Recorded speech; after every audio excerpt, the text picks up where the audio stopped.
School સરકારી હોય કે પ્રાઇવેટ, ગુજરાતના દર 4માંથી 1 વિદ્યાર્થીને સ્કૂલે જવું નથી ગમતું.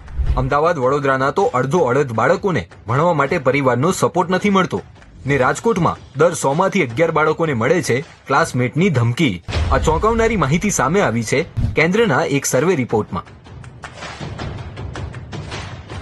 ભારત સરકારના શિક્ષણ મંત્રાલય દ્વારા પરખ નામનું સર્વેક્ષણ જાહેર કરવામાં આવ્યું છે, જેમાં ગુજરાતના ડેટાને લઈને દિવ્ય ભાસ્કરે એનાલિસિસ કર્યું તો તેમાં કેટલીક ચોંકાવનારી બાબતો સામે આવી છે.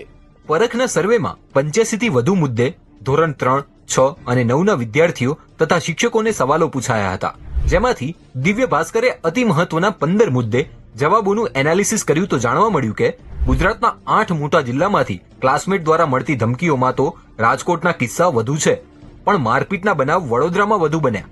દર 100માંથી 22 વિદ્યાર્થીઓએ કહ્યું કે તેમને ક્લાસમાં ભણતા વિદ્યાર્થીઓએ માર્યો હતો. સર્વેમાં આશ્ચર્યની વાત એ છે કે રાજકોટના સરેરાશ 89.92% બાળકોને શાળા સલામત લાગે છે. સર્વેના આંકડા પ્રમાણે કોમ્પિટિશન કલ્ચરમાં ગાંધીનગર અને વડોદરાના 9 ધોરણના 100માંથી 43 વિદ્યાર્થીઓ સ્ટ્રેસમાં રહે છે. આખા ગુજરાતમાં તણાવમાં રહેતા બાળકોની ટકાવારી 46% છે. 9મું ધોરણ એવું છે કે એ ખરેખર હોર્મોનલ ચેન્જીસ પણ એ